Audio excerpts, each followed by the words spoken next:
تو اب یہ محمد ہیں کب سے؟ ہیں کب سے؟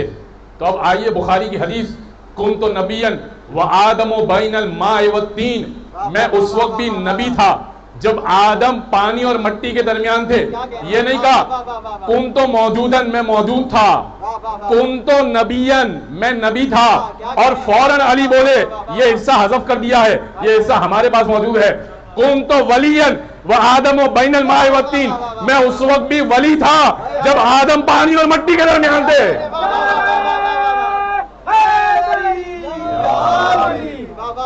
میں اس وقت بھی ولی تھا جب آدم پانی اور مٹی کے درمیان موجود تھے. اب یہ نور محمد علی ہے کب سے؟ کب سے؟ فرمایا کہ دیکھیے عزیزان گرامی، میں آپ کی خدمت میں نا آیتیں اور روایتیں پیش کر رہا ہوں فضائل علی اور محمد کے عنوان سے. سنیے گا اس کو اور جذب کرنے کی کوشش کیجیے. فرمایا ان اللہ خلقنی وخلق علیا قبل ان یخلق آدم باربعین الف عام. اللہ نے مجھے خلق کیا، رسول فرما رہے ہیں اللہ نے مجھے خلق کیا اور علی کو خلق کیا قبل ان یخلق آدم باربعین الف عام، آدم کی خلقت سے 40,000 سال پہلے. کیسے خلق کیا؟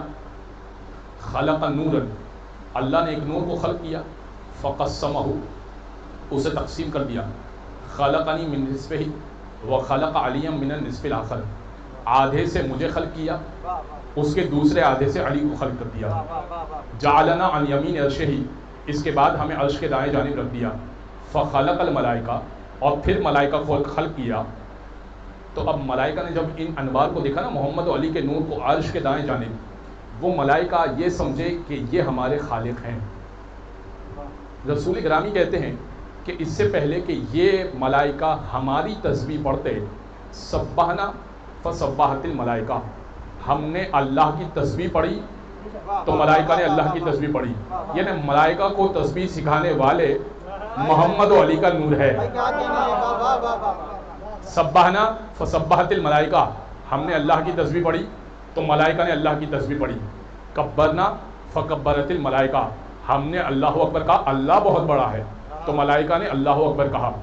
حللنا فحللت الملائکہ، ہم نے لا الہ الا اللہ کہا تو ملائکہ نے لا الہ الا اللہ کہا. وَكُلَّ شَيْءٍ سَبَّحَ اللَّهَ وَحَلَّلَهُ بِتَعْلِيمِ وَتَعْلِيمِ عَلِيٍّ، اور کائنات میں جو کچھ ہے جو اللہ کی تسبیح کرتی ہے یا میری سکھائی ہوئی ہے یا علی کی بتائی ہوئی ہے.